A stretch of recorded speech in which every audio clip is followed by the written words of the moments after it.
I'll tell you a little bit about the task force and the general operations, but I do want to set expectations because this is such a recent event and the court documents have not been unsealed yet. I'm limited in we are extremely limited in what we'll be able to say about the investigation itself, but we will provide details about that as they become available in the very near future. While much of the community slept this morning, the FBI, Dallas Police Department, DEA, and assets from numerous other FBI field offices and FBI headquarters conducted a large-scale law enforcement operation consisting of more than 400 law enforcement personnel. This operational response was designed with protecting the community in mind. FBI Dallas operational elements were supported by FBI headquarters, Critical Incident Response Group, our hostage rescue team and their supporting elements, the Criminal Justice Information Services Division biometrics team, and then SWAT and evidence response teams from multiple neighboring FBI field offices throughout the region. The goal of this operation is to make a significant impact on violent crime in Dallas. Fighting violent crime is a responsibility that we all share, and today's message really is that we, as a law enforcement leadership team, are committed to partnering with each other and with the community to have a positive impact on violent crime in Dallas. The FBI specifically has surged agents and other resources to assist our partners and work closely with our partners in operations similar to the one conducted today in order to specifically have a significant impact on violent crime. In this instance, the Dallas Police Department and our FBI Safe Streets Task Force here in Dallas identified an area of significant violence, gang-related violence, drug trafficking-related violence, and overall violent crime. We utilized the task force model to initiate an investigation specifically aimed at identifying the perpetrators of that crime and then conducting enterprise-type investigations to have an impact on the crime. Chief Garcia, I think, will talk a little bit more specifically about some of the crime that has been going on in that area. But we were talking about the area surrounding west and southwest of Fair Park, which has been plagued with that type of activity for a long time. The main mechanism through which we did this was our Safe Streets Violent Crime Task Force. The FBI National Initiative was started in 1992 with the goal of combining federal, state, and local resources, authorities, and investigative abilities to eliminate street gang-related violence and other violent crime. We are primarily focused on working with our partners, the partners you see here with me today, to serve as a force multiplier, to lead intelligence-informed investigations focused on the most violent offenders in the most violent areas, and that's what our goal was in the operation that occurred today. We consider today's operation a success. It spanned multiple locations, multiple subjects on a range of charges utilizing traditional and sophisticated investigative techniques. And through our law enforcement partners, we are attempting to send a loud and clear message to violent criminals that we will deploy our collective strength to ensure the safety and security of our neighborhoods and communities. You're going to hear a little bit about from our partners now about how they contributed to the investigation and to today's operation. I'd like to turn it over to Dallas Police Chief Eddie Garcia. Thanks, Matt, and thanks everybody for being here. I just want to start off by saying that I can't express the appreciation we have for our Dallas FBI office. I feel like a very fortunate police chief, not only here in Dallas, but across this country. I can tell you that. The genesis of this investigation simply began with the words, "How can we help and where do you need us?" Well, in collaboration with our gang detectives and our task force officers, that area was simple. It was an area, as Matt described, south of Dallas, one that make up one of 35 sectors in our city, that in 2018 experienced 315 aggravated assaults. In 2019, that number jumped to 367 aggravated assaults, and in 2020, that number jumped even higher to 485 aggravated assaults. In 2018, 10 murders. In 2019, 12 murders. And in 2020, 23 murders. Keep in mind, this makes up one of 35 sectors in the city, and approximately 10% of our murders last year. This is the reason our police department takes part in joint task forces with our federal partners. I applaud the efforts of our DPD task force officer, our gang unit in support, and our gang unit and narcotics unit in support, in the partnership and the diligent work of the Federal Bureau of Investigation. The actions today are precisely what are outlined in our violent crime reduction strategy plan. Not only were our target grids affected, but also this is where place network investigations begin, the disruption of criminal enterprises. The message today for the residents of Dallas is simple. The DPD is not alone in keeping our communities safe. The DPD is not alone in weeding the criminal element off of our streets, and the DPD is not alone in seeding our communities with hope. We'll be asking ourselves, what can we do to strengthen these neighborhoods? We'll be asking ourselves, what do we need to invest in these communities? How do we combat to improve education, poverty, and blight in these communities? For those are long-term solutions. But this doesn't end here. Much more work needs to be done in our city, but together we're stronger. But our message to the criminal element in Dallas is just as stout. The DPD are not the only ones watching. That, when combined with our residents' trust, is a powerful adversary. Together, we'll be friends of the vulnerable and just, but a formidable foe to those who wish to do harm to our city. And although we recognize that true long-term violent crime solutions cannot merely be solved by actions such as this, we also recognize that these actions are necessary. And as I've said many times, please do not mistake kindness for weakness. In addition to all the FBI resources and our federal partners here, I'd like to thank the DPD units I mentioned earlier, and I wish to thank our SWAT team, canines, and all the patrol elements that assisted this morning.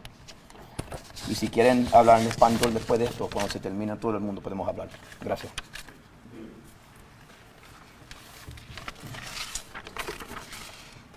Good afternoon. Thank you all for being here. As Zach DeSarno said, my name is Pri Shah. I'm the acting United States Attorney for the Northern District of Texas. I think we all know, like many cities across the country, Dallas is bracing for a surge in violent crime this summer. I know we've all watched with some alarm as homicide rates spiked last year. Violence almost always spikes during the summer months, but the chaos and frustration surrounding the pandemic has only made things more unpredictable and more volatile. That's why I'm so grateful to the law enforcement leaders here today, FBI, DPD, DEA, ATF, for a successful operation today. As you heard this morning, more than 250 tactical officers and agents, many from here in Dallas, but others on loan from across the country, put themselves in harm's way to stem this summer surge. As the SAC and chief said, you may have seen the activity this morning, SWAT teams, planes flying overhead, but these teams were backed up behind the scenes by a host of specialized units, from hostage rescue to evidence response to medical teams to technical teams to critical incident response teams. This was a team effort on behalf of our federal, state, and local partners. And we'll have more details about the outcome of today's takedown as soon as we can, but I can tell you right now that this marks a meaningful step in our fight against violent crime in Dallas. 2 weeks ago, Attorney General Merrick Garland announced that the Justice Department has a plan for combating the recent surge in violent crime. And that includes collaborating with federal, state, and local law enforcement groups to identify a city's most violent offenders and identify their most dangerous groups. This office, this city, has long embraced the use of data-driven enforcement, and today's action is no exception. The agencies and the people here today analyzed which areas and identified which people and groups were the drivers of violent crime, the types of crimes that devastate communities, and then took decisive action against those individuals. Now, the Attorney General's plan also includes making use of cutting-edge tools like mobile computer forensic kiosks, biometric equipment, all things that were utilized today to dig into how those situations are provoking and prolonging criminal behavior in our cities. Unlike a lot of law-abiding people in this country, most of the recidivists that are responsible for the worst crimes on our streets, they know the difference between state and federal crimes. They know the difference between state time and federal time, and they do not want to get federal time. That's why the law enforcement action that you saw today, it actually serves two purposes. First, to take some of our city's most violent criminals off the streets, but also to signal to the rest of the city that the feds are watching, we're working with Dallas Police Department, and we're ready to take action. And that's a message that we want everyone to hear and to know that our efforts to stop violent crime in this city are only starting. Thank you.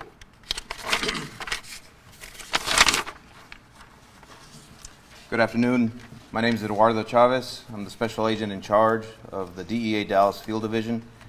I just want to first thank all of you for being here and thank our partners here for the opportunity to stand with them hand in hand.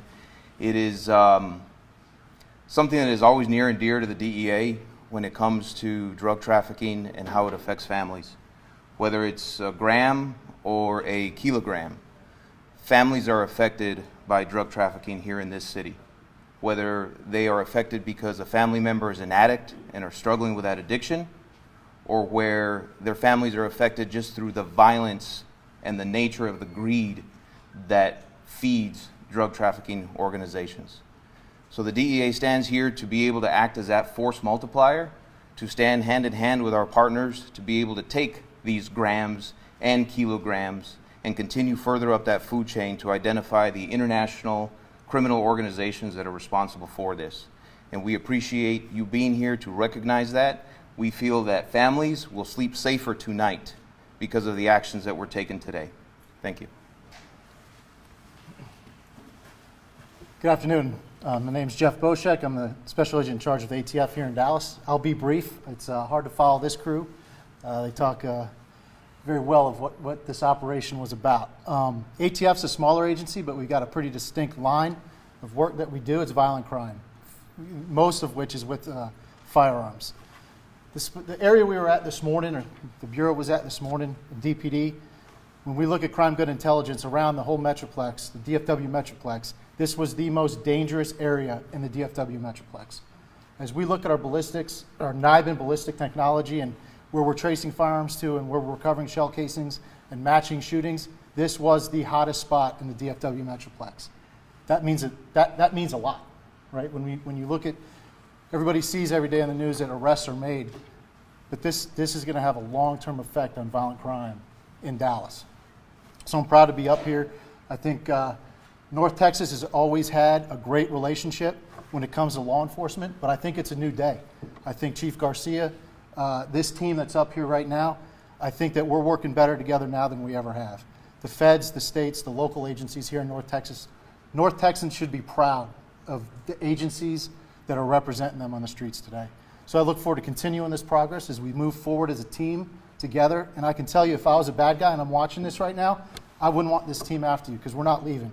Every single day we're tracking shootings across the Metroplex, and we know who's doing the shootings. A small percentage of people out there will pull that trigger, and we're starting more and more to identify them, and we're going to come after you, and we're going to get you. So I appreciate the time, Matt. Thank you. Thanks, sir.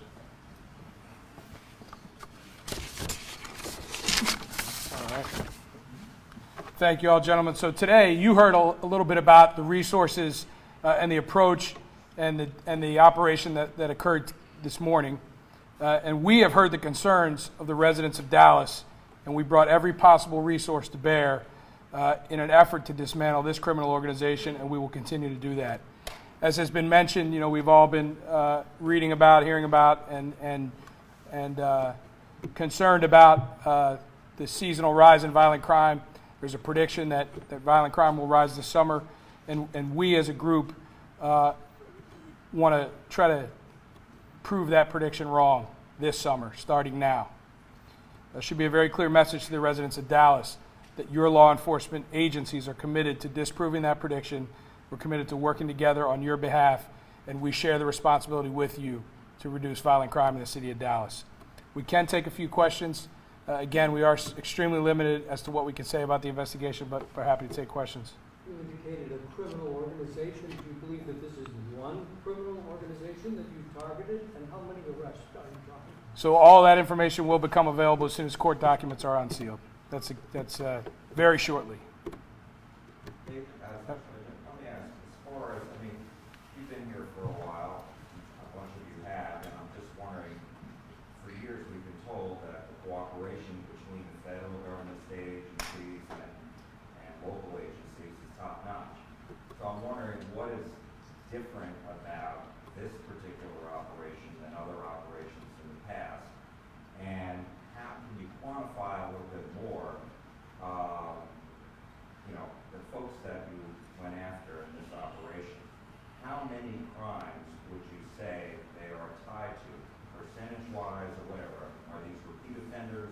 who are in and out of local jails, and now the feds have stepped in to say, all right, we've had enough? So I think I can address that question to some extent. So first of all, with regards to what's different about it, I think what's important about it is the timing of this action today. So as you probably are aware, joint federal local investigations, task force investigations with federal prosecution frequently take a long period of time, right?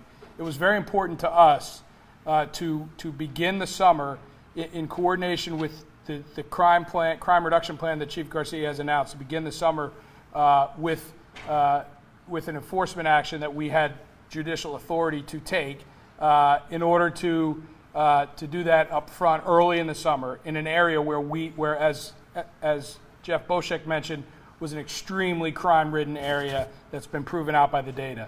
So we work long-term investigations targeting leadership and most violent offenders.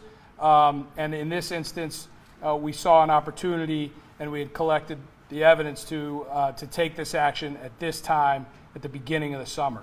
In terms of the law enforcement cooperation, I have been here a long time. It has been good the entire time, but I can tell you that I think this case really highlights very direct coordination at the investigator, DPD detective, FBI agent level to work to identify one of the most violent parts of the city, and then build an investigation around curbing violence in that part of the city. We were at one of the locations this morning, and it looked like the entire little apartment complex was shut down. Can you tell us if that's where it was headquartered out of? And was that So we were searching multiple locations. I think the location where you were was a large apartment complex where we did serve a search warrant on that building. The information, that type of information, again, will come out in the days to come as documents are unsealed. And is this a RICO case? Again, I could defer to the I'm U.S. going Attorney. Go ahead. Again, all those legal details will have to come out. They'll come out piecemeal as various parts of the investigation are unsealed. You'll probably get some piece of that soon.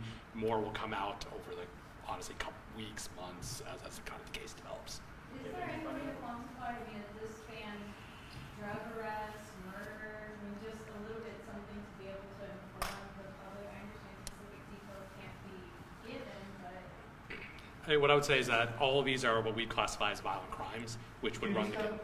Oh, sorry, of course. I would say that all of this would be categorized as we categorize it as a violent crime. Further details will have to come out later. I'm sorry. What kind of role does the general public play in helping with these types of investigations? And how do you encourage if you see something, say something when we've established that these people are violent and they are dangerous? It's a great question, and one of the things that we wanted to point out is one of the dynamics of having our task force officers, our police officers from DPD, particularly in this case with our gang unit, embedded in federal task forces, because that's how we get the word from the street. That's how, when it comes all down to it, this starts with good old-fashioned police work, which is talking to people, talking to our residents, looking at data, being data-driven, and getting that information from the ground up, from our community.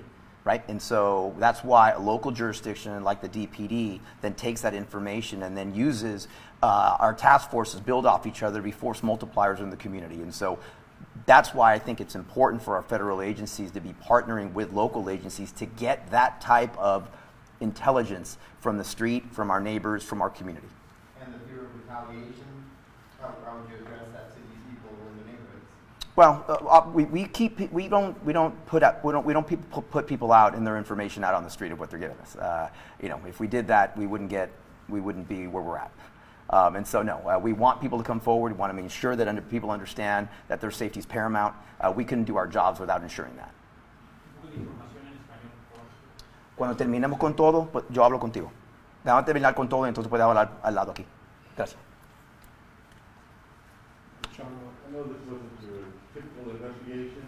When did this start? I mean, part of this is the quickness of this particular investigation and its success in a short time. Certainly. So you know, as the chief indicated, the rise from 2018 to 2019 to 2020. So in late 2019, when we saw that 2018 to 2019 rise in that area, is when the Dallas Police Gang Unit and My Safe Streets Task Force identified the area and started the investigation late 2019. Anything else? No? Good? All right. Thanks, everybody.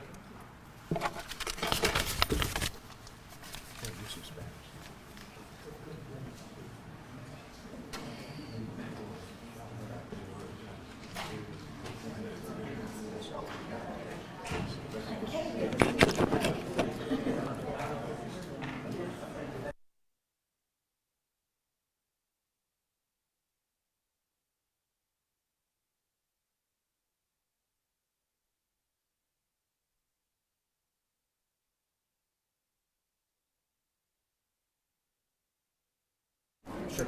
Just stay close. Thank you for being patient. Figured it'd be. Just stay close.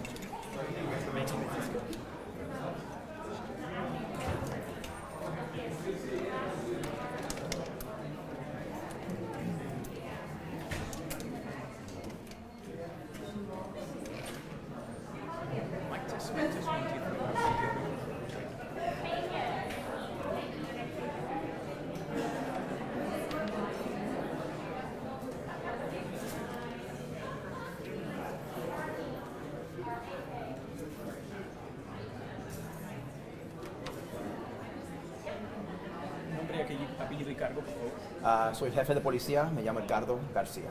Gracias. Jefe, un poco sobre lo que sucedió esta mañana. Lo que sucedió esta mañana, una investigación que se acabó, que empezamos con el FBI. Nosotros juntamos con ellos en 2019 para investigar unos casos que estaban pasando, gente que estaban vendiendo drogas, que estaban en pandillas, que estaban haciendo mucha violencia en la área sur de Dallas. Y hoy fue el día que la investigación se acabó y podíamos arrestar a la gente que nosotros estamos creyendo que estaban juntos en el sur de Dallas, que estaban haciendo cosas violentas en nuestra ciudad. Ahora, fueron diferentes entonces, pues diferentes áreas en las que se enfocaron. Sabemos que mencionaron el Fair Park. ¿Qué área de eso? Well, no podemos hablar demasiado de eso porque el cargo es federal y cuando salgan los papeles después de la corte en los próximos días vamos a poder hablar más. Pero la área era una de 35 áreas más grandes en la ciudad de Dallas que estaba responsable por casi 10% de los homicidios que pasaron en 2020. So, era una área pequeña, uno de 35 áreas en la ciudad que estaba causando mucha violencia en nuestra ciudad. Ahora, ¿cuántos elementos, creo que mencionaron un número, cuántos elementos estuvieron en esta operación? Había muchos elementos. El FBI tenía muchos elementos aquí. Nosotros teníamos nuestros elementos de las pandillas, del SWAT, de patrullas. Teníamos muchos elementos que estaban trabajando, que empezaron a trabajar bien temprano esta mañana. Okay. ¿Qué le puede decir de mensaje a la comunidad, pero también a esas personas que se dedican a este trato de comercio ilícito? Bueno, a la comunidad, le quiero decir que nosotros estamos aquí, que estamos trabajando juntos con las otras agencias federal, que vamos a estar aquí, que todos estamos trabajando juntos para mantener la seguridad de la ciudad de Dallas, para bajar el crimen violento que está pasando en esta ciudad y para los criminales que están ahí. Nosotros no somos lo único que estamos buscando, no somos lo único que estamos mirando, vamos a estar detrás de ellos y esto no es un equipo que con quien deben jugar con nosotros, porque vamos a estar aquí, vamos a mantener la paz de esta ciudad y vamos a usar cualquier cosa que podamos hacer para mantener la paz en esta ciudad. Jefe, ¿espera usted que haya más operativos de este estilo? Podría ser. El trabajo de nosotros no se termina hoy. Vamos a buscar el próximo grupo que está causando violencia en nuestra ciudad y vamos a bregar con ellos de la misma manera que hicimos en esta operación. Muchas gracias.